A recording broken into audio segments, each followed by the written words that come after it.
let's hit it.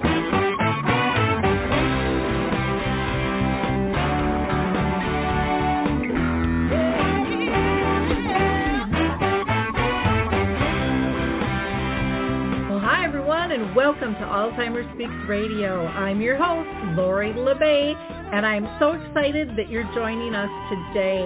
We are going to have a fascinating conversation as usual as we learn from people all around the world at all ages and stages of life. Stay tuned as we shift our dementia care from crisis to comfort. All right, here we go. What you think about, you will bring about.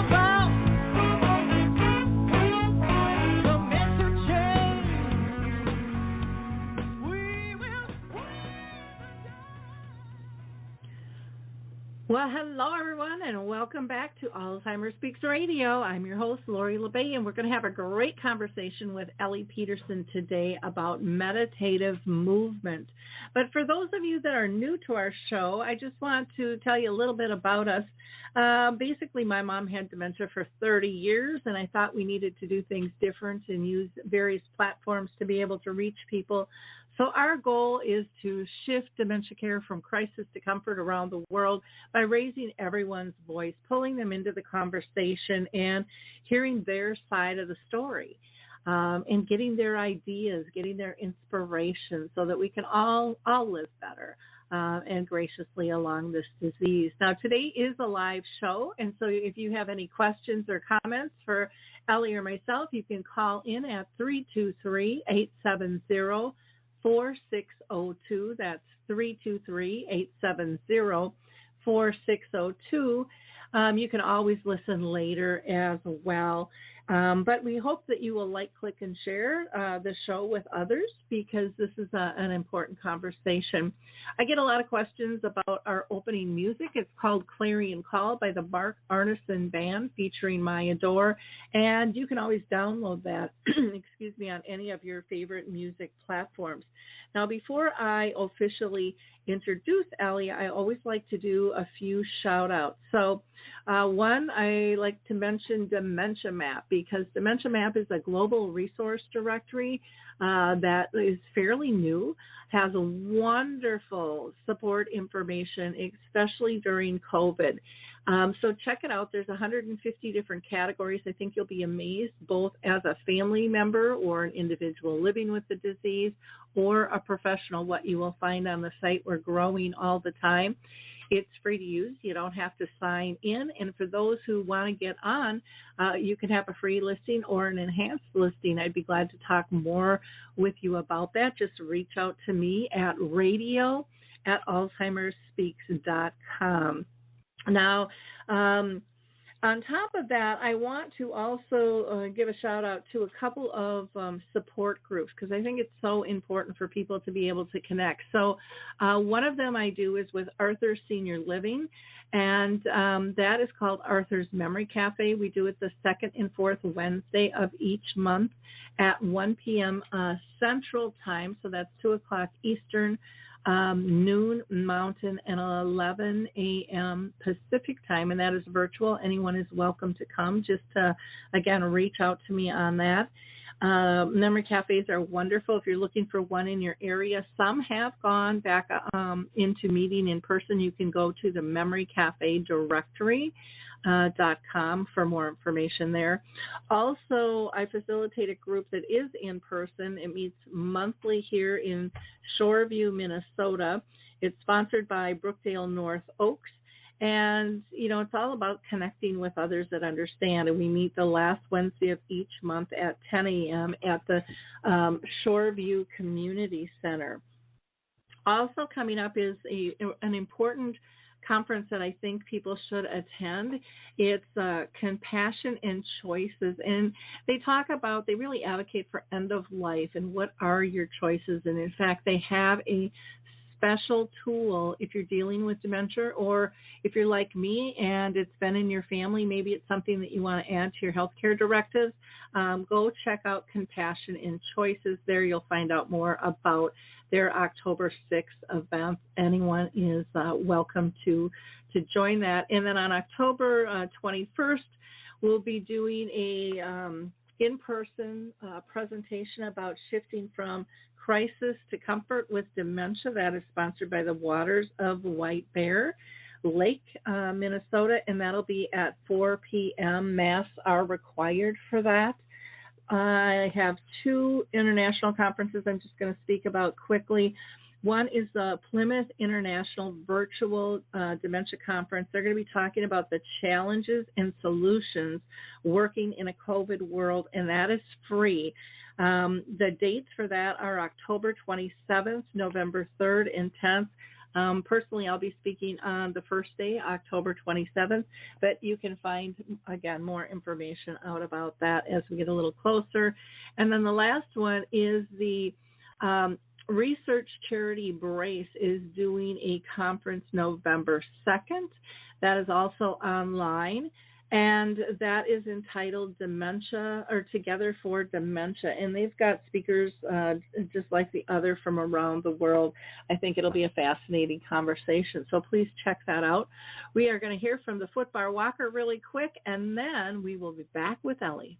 Introducing the life-changing footbar walker. I'm Peggy from Danville, Kentucky, and I'm 91 years old. The footbar walker revolutionized my care of George. The saving that I made from having to put him in a nursing home came to about $192,000. The footbar walker opens and closes just like a standard walker. The only thing that is different is the top bar and the foot bar. Does that ever make a difference? Does someone you love use a walker? Do they struggle to get up from a seated position? Are you a caregiver dealing with physical pain and stress as you help your patient? The footbar walker was designed to assist not only the patient, but also the caregiver. Patients have more control standing up, and no lifting from the caregiver is required. See how it works at thefootbarwalker.com. That's thefootbarwalker.com. Peggy, would you recommend the footbar walker? Do I ever? I would not be in the health that I'm in today at this age had it not been for the footbar walker. And you can go to Dementia Map and find out more about the footbar walker, where you'll also get a $50 coupon, so you can get this fabulous walker that really reduces injuries to both the patient and those caring for them for $199. Well, let's get to our guest, because I think this is a really important topic that we have today. Ellie Peterson is with us, and she teaches a continuum of care staff, volunteers, family, and friends how to use meditative movement during your everyday, process, which I think is really important because it's hard to squeeze anything in. And by, learning these movements, people are able to really support people with dementia and, their loved ones, if they are residents or clients or loved ones. It doesn't make any difference. And the funny thing is, and the benefit is both of you are going to feel better and calmer.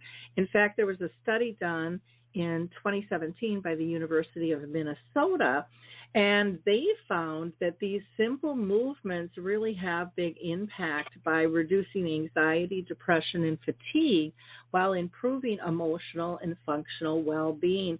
So welcome, Ellie. How are you today? I'm awesome. How are you, Lori?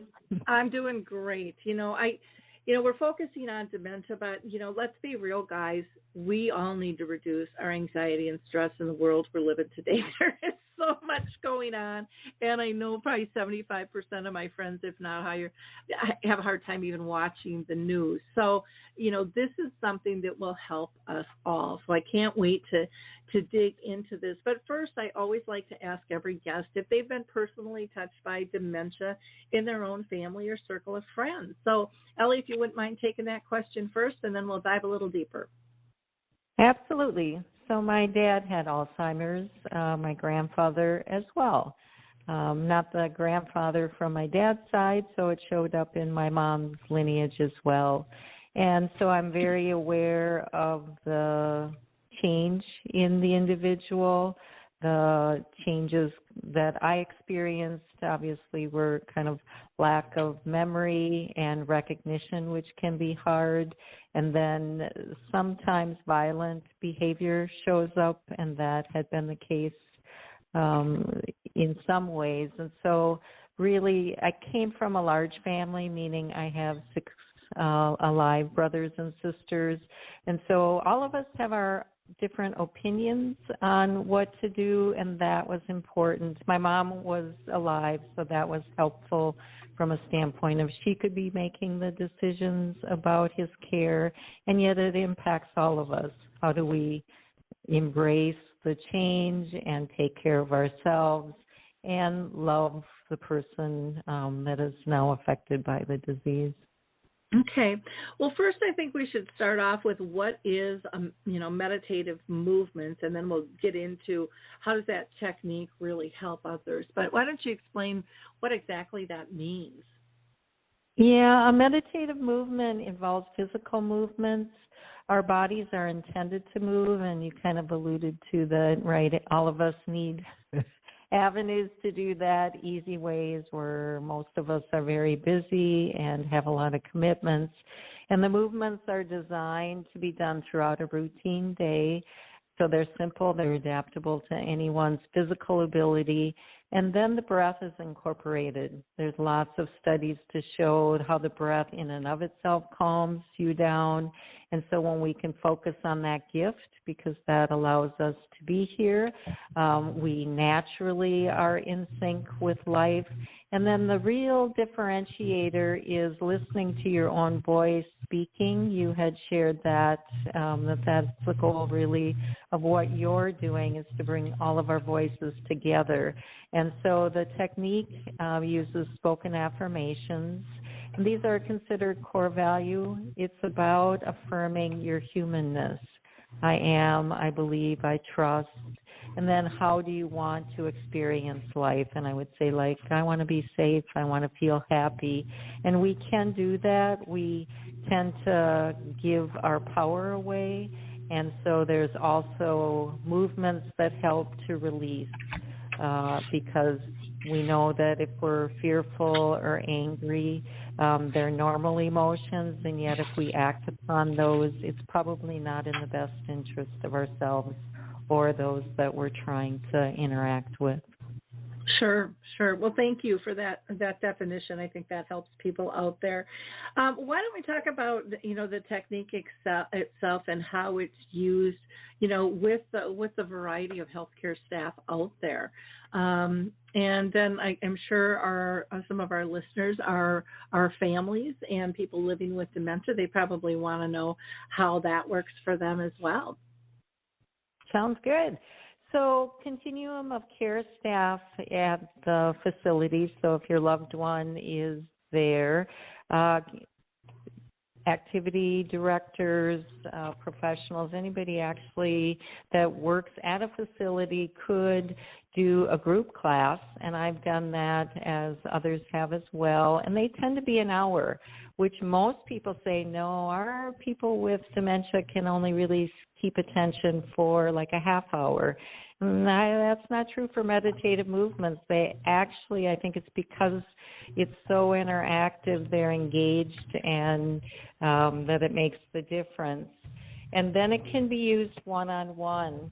So the story I like to share is that, let's say in a group class, you're teaching and you're aware of Susie's background, and you know that she's had some abuse in the past, and you perform the I Am Safe meditative movement, and she's crying. And that's a real gift, to be able to shed tears, because, again, we are meant to do that. That's a release for us, to have tears and to allow yourself to heal.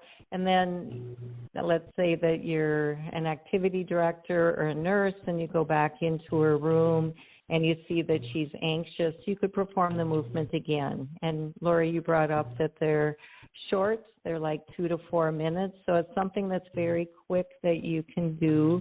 And then you, the caregiver in this case at the facility, you find that you're not feeling supported or strong, and so you could perform the movement on your own to boost your own energy.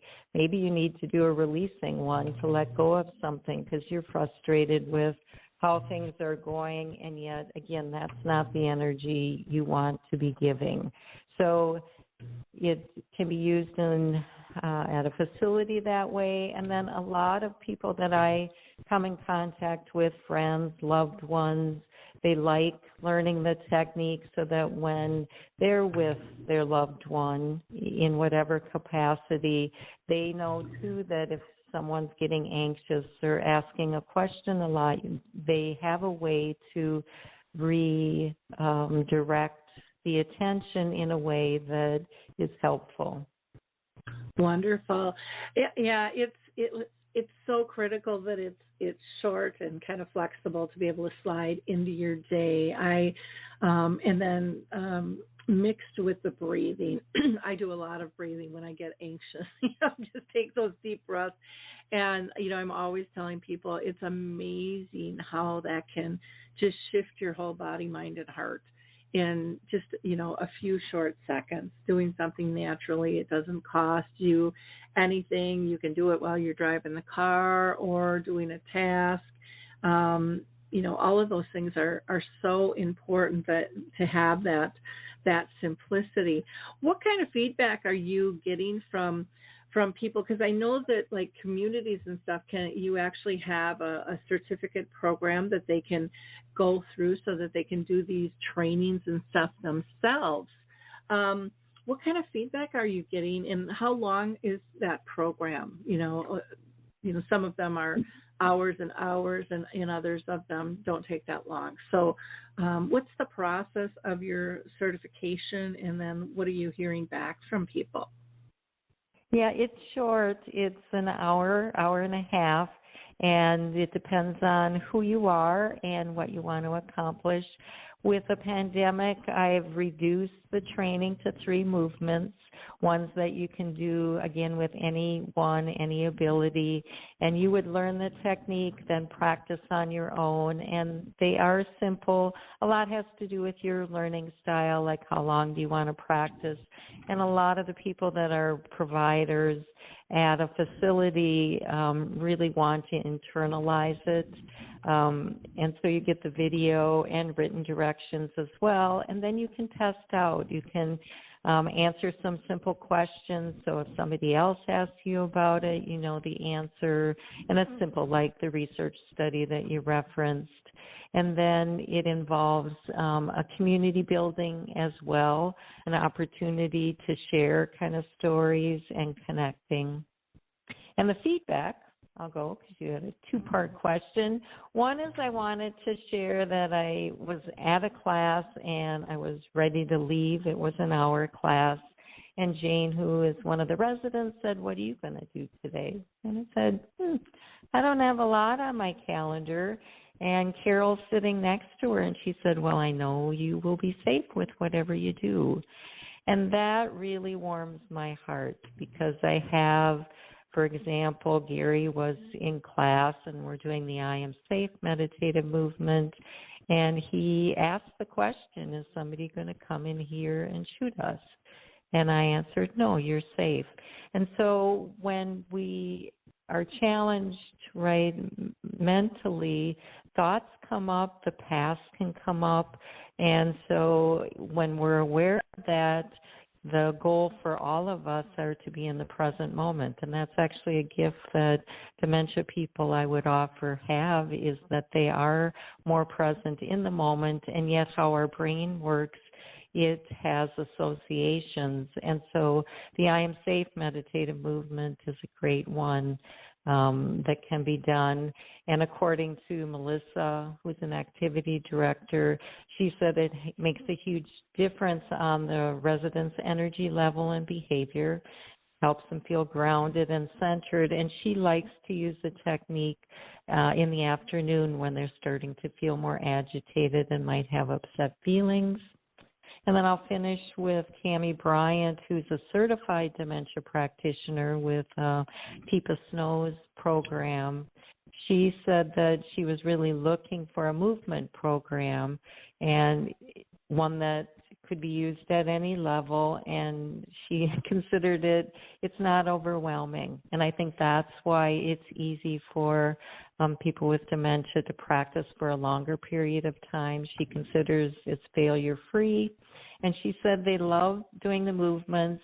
And for her, she made a mistake, and she said the residents caught it. They were practicing the right way, and she was laughing with, you see, you guys are learning, and you corrected me because I made a mistake. So it's that kind of stuff that, for me to hear, that really warms my heart.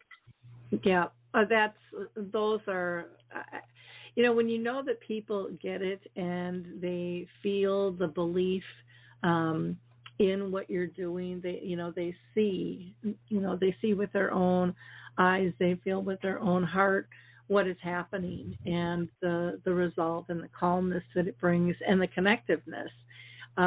There's just, you can't compare that stuff to really anything. It's one of those priceless moments, I think, in terms of pushing you forward and keeping you in the game. Because I'm sure there's times, with any business where you're just like ready to call it quits, and it's those moments that matter most, I think, and say, no, this is really needed.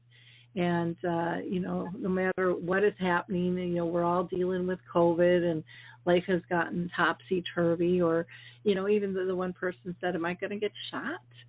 That goes through a lot of people's minds these days when they leave their house. And, we need to be able to find comfort within and the resolve to move forward and still live life fully. So I think, meditative movements is really a gift to all of us on so many different levels with that. And I would really encourage communities to get involved with this because we know we need to keep our residents and our clients safe and calm. That goes not only for residential communities, but home health care agencies and so forth. Excuse me. Allergy season in Minnesota. Here I go. Sorry about that. And maybe you want me to do a movement so you can get some water and we can practice along. Does that sound like a plan? That sounds perfect. That sounds perfect. Thank you. Let's do the I Relax, and then we can see how much time we have. And because the I'm Safe is a fun one too. So I invite people you can be seated or standing. Again, the only rule on meditative movements is no pain. And feel your connection. Hopefully your feet are touching the ground and you feel that groundedness. That's really important as well, that we pay attention to as we walk or move throughout our day, that we're paying attention to that we are on solid ground. So feel that connection. And then I invite you to place your body in a position where it feels comfortable. If you're working on the computer quite a bit, I bet your back is probably hunched over. And meditative movements, again, is just an easy way for you to be more aware of how you are conducting yourself throughout the day. So this gives you an opportunity to be in an upright position, and Lori had said too, right? You could practice it as you drive, or not so much driving, maybe if you're waiting for a stoplight, but place your body in a position. And then I invite you, we do the physical movement 4 times to ensure that you're aware of your body, because if you just woke up, maybe your neck is a little sore, or a lot of us hold tension in our neck and shoulders. So I invite everybody to lift your shoulders up, notice how you feel that tension, and then bring one shoulder down and then the other shoulder. Let's try it again. Bring your shoulders up. And it's important to know you're creating that tension in your body. Bring a shoulder down and then the other shoulder. So that was 2. We're going to do 2 more so that you can get more in touch with how you need to adapt the movement. Bring your shoulders up and then one shoulder down and then the other shoulder. And then the last one with just the physical movement, bringing your shoulders up, one shoulder comes down and the other shoulder. So we're going to integrate the breath. And we'll do 4 breaths. We'll do a breath and then the movement so you can see how the breath interacts. And when your exhalations are longer than your inhalation, you actually relax more.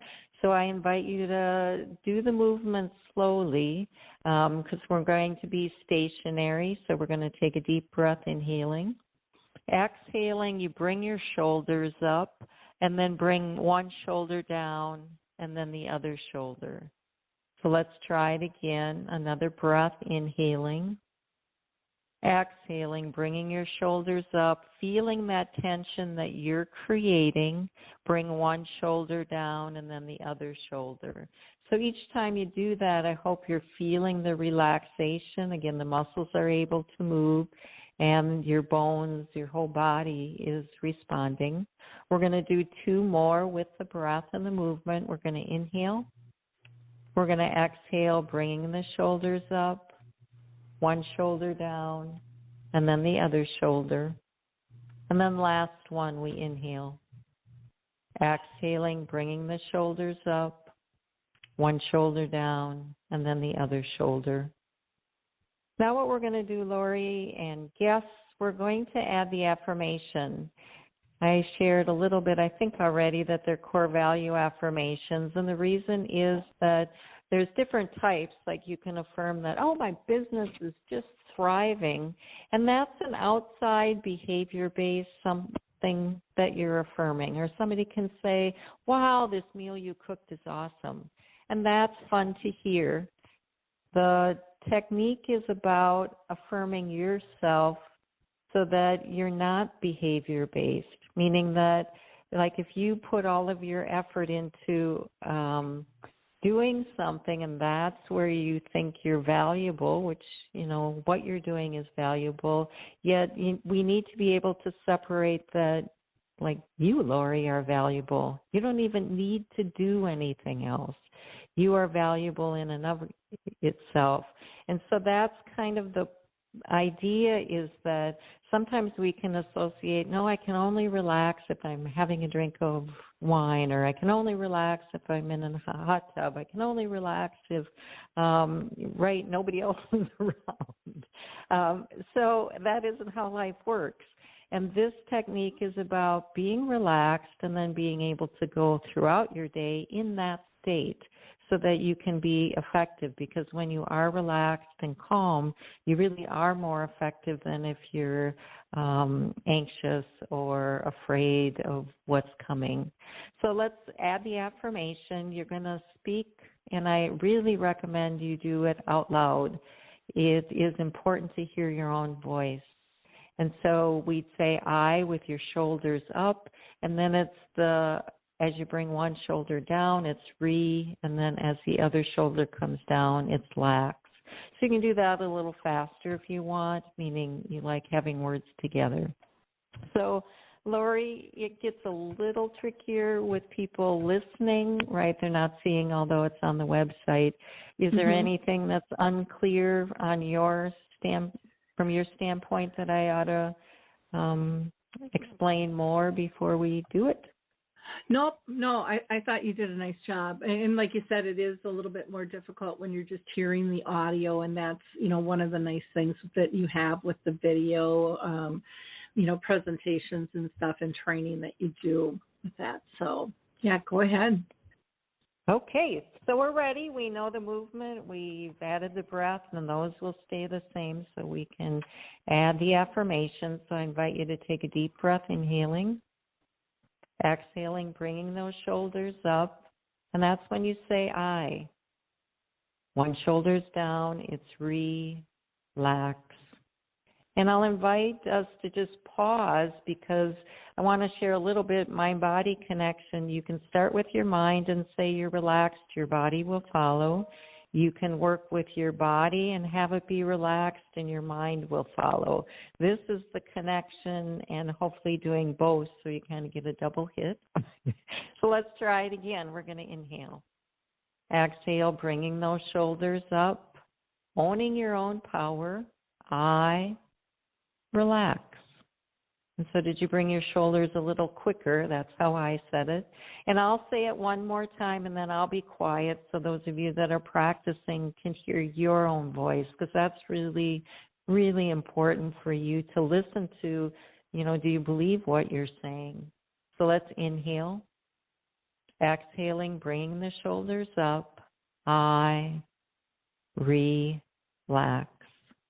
So last one, and again, I'll be quiet so that those of you that are speaking out loud in your own home, maybe you're in your car, wherever you're listening to Lori's this podcast,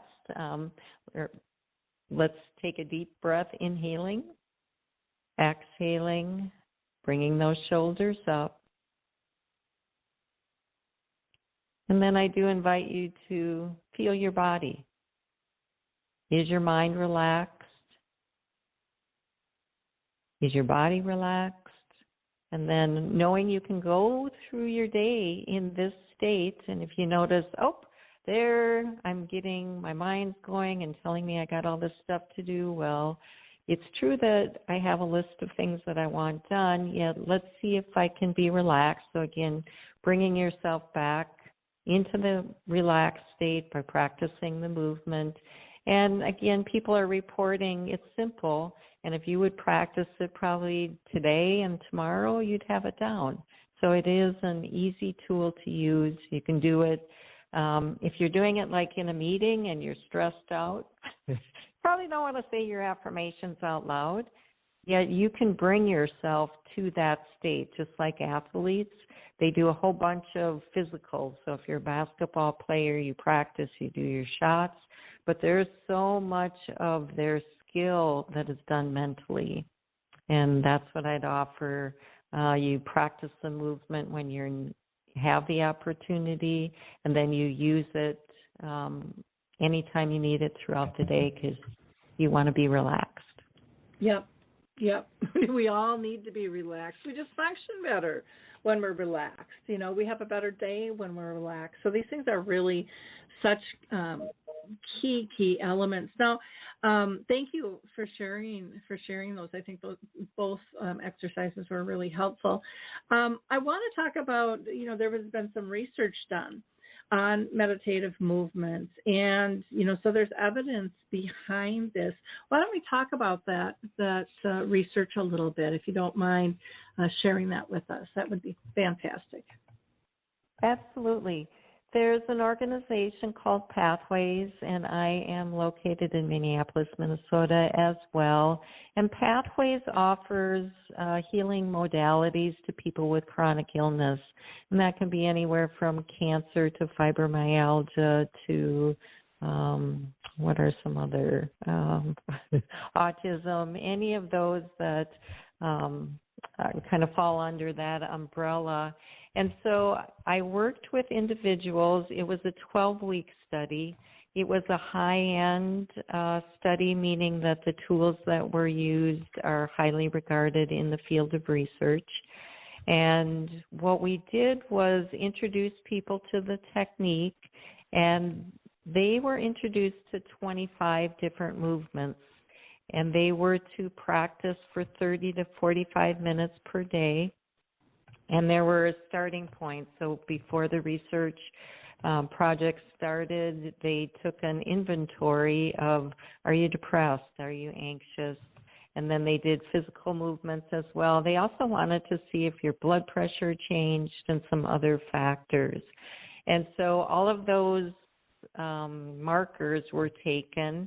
And then there were 2 different times that we looked at how people were responding to the technique, one at 8 weeks and then one at 12.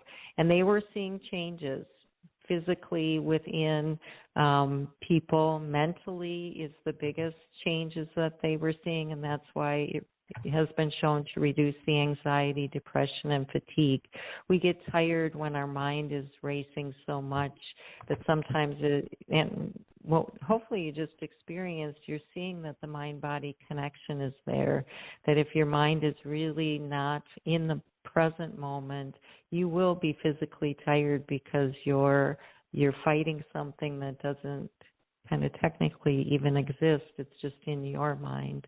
And so they practiced the movements. It was fortunate for me because then I interacted with the people that were part of the research study, and people had some resistance to the technique. One was that they weren't used to saying nice things about themselves. So there's an I love meditative movement, and I remember one of the participants saying, "You want me to do what?"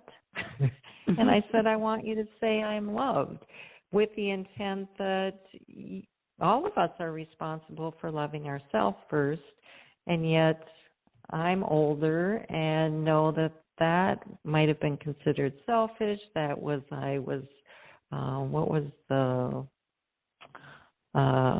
snobby, right? You're not supposed to really like yourself. You're supposed to like other people. And as we know now, self-care really is about taking care of yourself first. You can't give. And I like telling somebody, okay, pretend you have a penny. That's how much self-care you've been giving yourself. And now I ask you for a nickel. You can't even do it. You are not full. You have depleted yourself with good intention. And I look at it as forgiving, right, what we've been taught. It's unfortunately not true. We really need to take time for ourselves in multiple ways: physical movement, mental enjoyment. What are you doing for fun? So those are all an important factor. So back to the woman that said, I'm not supposed to do that. And it's like, I think you are, because you need to love yourself, and then it's much easier for others to love you. And then when we do that, I don't know about you, Lori, but I have a whole bunch of judgments on things that about myself, and when I can love those, it's much easier for me to be accepting about other people. Plus, I don't need them to give me things from an emotional standpoint. I'm already filled up, and then I can hopefully give from that open, loving heart, if that makes sense. Oh, I think that makes a lot of sense. Like I said, I just so impressed with the simplicity in how you've put this all together and how you've pivoted during COVID to really be able to help people and do it at a reduced price as well, to be able to get this into more people's hands, because not only are the ones that we care for stressed, but the carers themselves, if they're professional or family, everybody's just kind of on high alert right now. I know everyone's like, are they gonna fund the government, or are we gonna default? And I just got an email that popped in saying they approved it finally, so that one's off our plate. And there's only 142 other major crises going on in the world. But it's just a time where and again, I've always been one, when I stepped into this space with Alzheimer Speaks, to look at, our commonalities versus our differences. And I think this is one that just really hits the nail on the head, that says we all deal with this. This will be helpful for all of us. So, if you go in approaching this task and getting certified as helping yourself as well, I think you'll get even more out of it. Just knowing that you are, you have a lot in common with somebody with dementia, and you are feeling a lot of the same things. They might be triggered by different things, but we're all struggling, with stress and anxiety and depression. If we want to admit it or not, that's a normal part of life. It just seems like it's escalated here lately, and I think the more calmness and peace we can bring into the world, the easier it's going to be for all of us to live a better life, and to be able to connect on a higher level and a deeper level too, which I think is very, very important. If somebody is interested to bringing meditative movements into their community or into their organization, are you doing live presentations, or how does that work right now? And do you you're located in Minnesota like me? Do you travel? Where are you sitting with things right now? I do. I will travel. I have done a training in Baltimore, and people received the movements beforehand, and then I did the training, and they were able to test out. So I accommodate or customize the training to what people need. I, too, will invite you to check out Dementia Map. I do a free class on Saturday. So I know this is one movement you've experienced so far. Maybe we'll have time for another one so you can be more in tune with it. It is important to be have the information for people that if you are or with your loved one, that's easy. You don't need to really go by anybody else, meaning an executive director, and say, I'd really like to take this training, or if you want to bring it into the facility. So I do help with that as well because it's a different skill. There are a lot of people that want these types of healing modalities to be brought into the facility, and I can help with that as well. Similar to Tammy, she's in California, and she's bringing it in and wants the techniques throughout the organization. And then I do have on October 17th, it's a Sunday, that people will practice the movements. It's on the Dementia Map website on their events calendar, and that would be great to invite the person that, if you're someone that is sharing the technique and wanting to bring it into the organization, that would be a perfect way to do it, and then you can ask questions. Or it's for volunteers. I didn't bring that up either, that at least in Minnesota, volunteers are able to come into facilities again now, which, Lori, you talked about that, how much help the staff needs. So maybe I'll pause and let you talk a little bit about how people that learn the technique could bring it in and really help. I think this would be absolutely fabulous, especially for shift changes. I mean, just to be able to pass that wand and have time to calm down before you go home or before you start in and of itself. Because, I talk with staff all over the world, and they are all saying the same thing. And we all hear this on the news, and I'm sure the employers are hearing it and feeling it as well. They are getting burnt out. And there, we have to somehow, just give them, a big snuggle and tell them it's going to be okay. And we're there supporting them, trying different ways to help them reduce their levels of stress and to be able to cope with these really difficult times that they're going through. And, we're seeing, such a staff shortage all around. And I think, we really need to look at what are we giving our staff in our positions these days?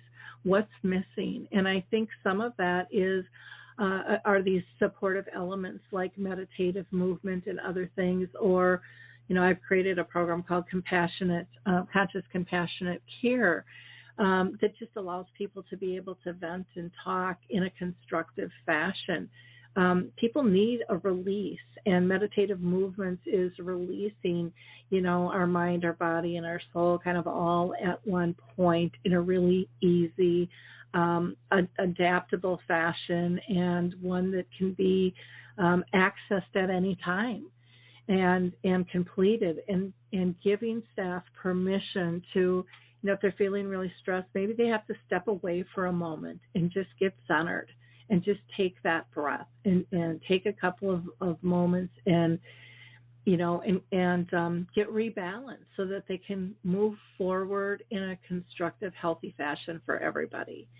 And, I know that is very difficult to work in. Communities will say, we just don't have time.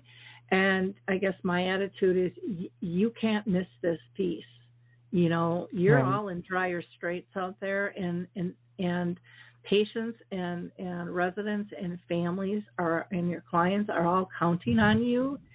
And the last thing you want is for an abusive situation or a neglect situation, which, we're hearing from some they feel are on the rise.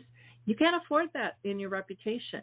You need to maintain that. This is something you could easily share with families as well. Again, when you hire for something like this, look at who all can benefit and leverage that, because that will be appreciated by all. And again, by saying, it's not just our clients, but it's our staff, and it's maybe it's your vendors, maybe it's your family members. But by embracing that, inviting everybody into the fold says, we understand. We're right there with you, and we want to support you. And this is something, to me, that really can help build your team effort, which has gotten pretty mismatched when you're short-staffed and you're pulling in temps all the time. And again, some people will argue, well, we're not doing that. Well, I will stand pretty firm on that and say, then you are a rarity in today's world. And so I really believe we can do small things that have huge impact. We just have to be willing to change our delivery systems. We have to look from a different angle, because what we're seeing isn't what we used to see. And so we have to change.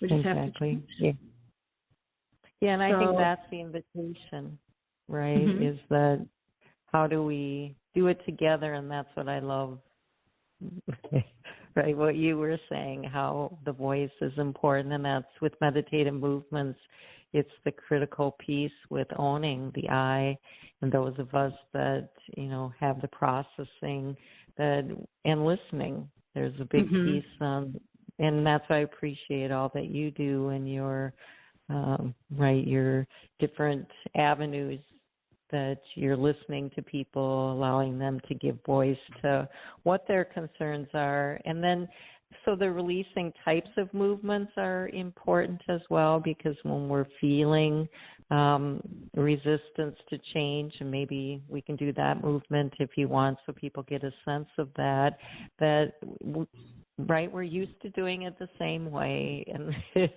now it takes more or some effort, and yet that's what it's all about, right? It's to learn new ways to do things and be excited about it. So should we try the I release resistance, or how are you doing on time? I think that would be great. We've got about 12 minutes, so we're good. Okay. So I invite people, you do need space. And I like sharing that when we deal with difficult emotions, and all of us feel it, it really has a factor of will you feel it. So I will back up and say that I work in the recovery community, and I started shoving my feelings. I didn't want to feel them. And that happens too in any addiction. You start covering them up because you don't know how to release them. So it's important to feel them, to acknowledge them, and yet to release them from your body. So we're going to use meditative movements to release resistance to change is going to be the focus. But any emotion, like I release anxiety, it's allowing your body to feel it and to process it. So I like to share, too, the Stroke of Insight by Jill Bolte Taylor. Let's say that, Lori, you had an anxious thought.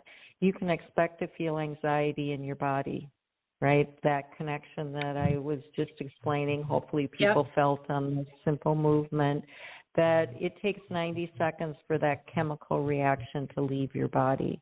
So my recommendation is once you feel any of those, you would do a meditative movement, and most people could say, okay, I can do that for 90 seconds.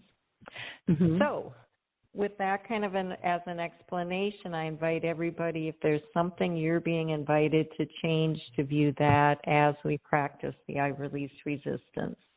And it starts with your hands together, and you do need space because your hands are going to come all the way out to the side. You press your hands together as hard as you possibly can and notice what it's like to feel that resistance physically in your body. You lace the fingers together and then bring your hands forward. So now you're stretching. You feel the back stretch, and then you open your hands all the way out to the side. So let's try that again. You're going to prayer position, hands are together at heart center. You press, you feel that resistance. Again, you can call to mind whatever it is that you're being invited to change and that you do feel you're resisting. Lace those fingers together, bring the arms forward, feel the stretch. Notice how intertwined. It isn't that simple to change. Those that have been doing it know that just like if you look at your fingers intertwined, that's kind of how it is. And yet we're going to let them go, the hands go, and you open to what's new and what is going to work. So feeling the resistance back to heart center once more, lacing the fingers together, bringing the hands together, and then you're going to open. And I'm going to go to the breath right away. We're going to inhale, hands are together, creating that resistance. And notice that you're doing it. Hands are laced together, coming forward, all the way forward, and then you let go. And I like to say if I can create resistance, I can also let it go and create other things that are more helpful. Feeling the resistance in your body as you press your hands together, lacing those fingers together, coming forward and opening. This time I'm going to do 3 of each. So 3 with the physical movement and the breath. So let's try it again. Inhaling, pressing together, feeling that resistance. Exhaling, hands come forward, and then you release. Going to add that affirmation again. It's inhaling, creating that resistance. It's I. As you lace your fingers together, coming forward, it's release. So you have the intention to do it. And then you do need to let it go. So hands separate and come out to the side. We're going to do another one. Inhale as you press your hands together. Feel that resistance. Release the resistance a little bit as you say I. Lace the fingers together as you move your hands forward, saying release. As your hands come all the way out to the side, it's resistance. Let's do 2 more. Pressing the hands together, noticing how you're creating the resistance to life, to what is. Exhaling, release it. It's I. Hands come forward, release. Hands are open, resistance. And we got 1 more. Hands are together at heart center. Again, calling to mind. You can let it all go on this one. Inhaling, creating that resistance. Exhaling, I. Hands come forward, release, resistance. And then it's a good one to go in if you want. If you say, well, what do I do? I've been resisting this change all along. Maybe you do the I relax. I'm going to relax with whatever comes now. So just an idea.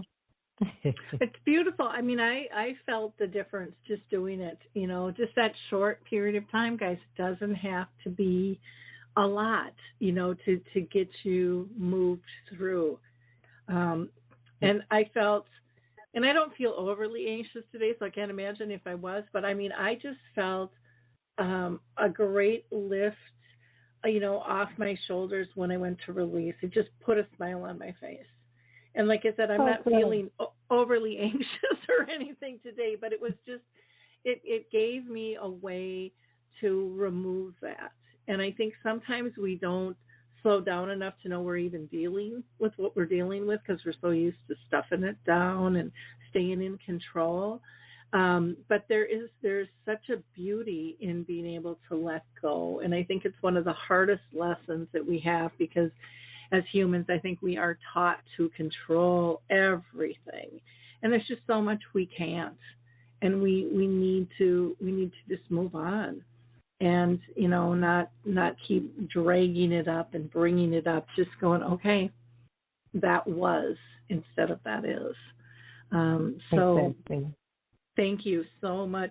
Anything that we didn't cover? I just think you gave us so much wonderful information. I'll share that there are over 140 different movements. The ones in the training are focused on for dementia individuals, and there's about 25 that are applicable for their ability. And then if you're a caregiver, it really is good to do some cardio workouts, strengthening. Most of the ones that are done with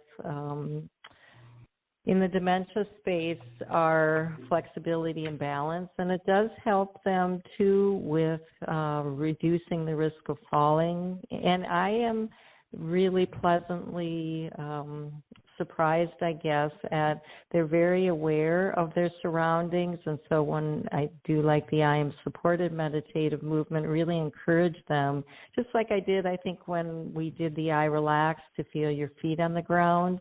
So safety, I know, is important for all of us.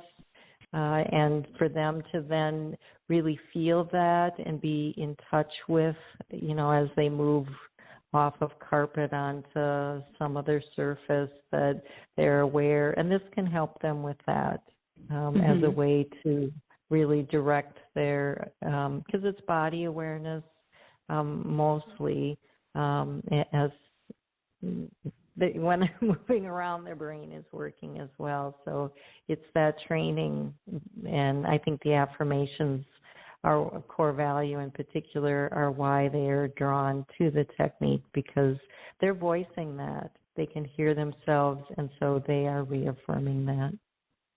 So thank you, Lori, so much for letting me be on your show. Oh, this has been fabulous. I really encourage people to go to Ellie's website, which is Meditative Movements with an S on the end.com, meditativemovements.com. And there you can find the study as well. You can actually go to meditativemovements.com/research, and you'll find more details on the study that she was talking about.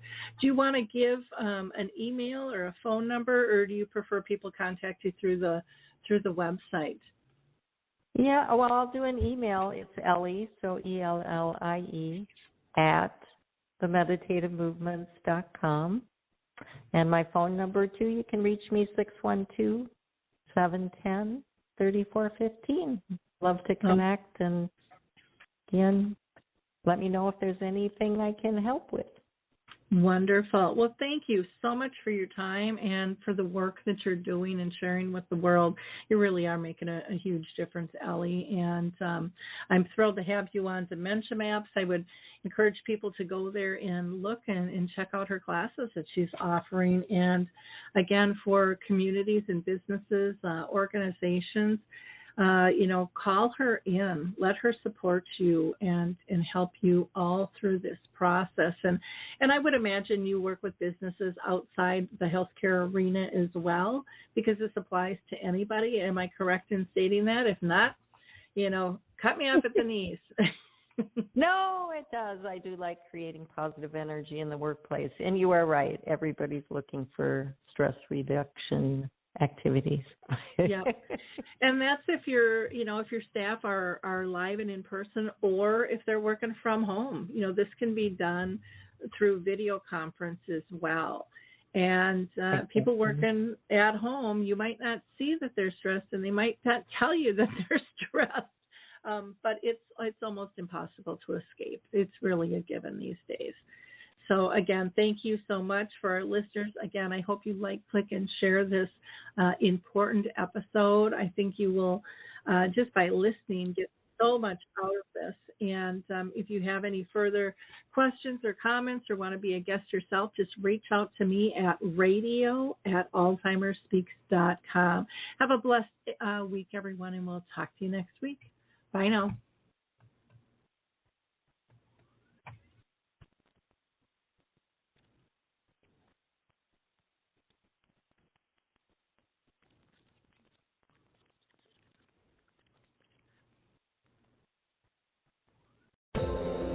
Hi, everyone. This is Meredith from the Senior Fitness with Meredith podcast, where I discuss all things for seniors, from fitness, your health and wellness journeys, how to be all over strong and beyond. I also have my mini podcast called Motivation with Meredith. It's a great, quick motivational pick-me-up for your days. Join me, listen now, search for Senior Fitness with Meredith on your favorite podcast platform.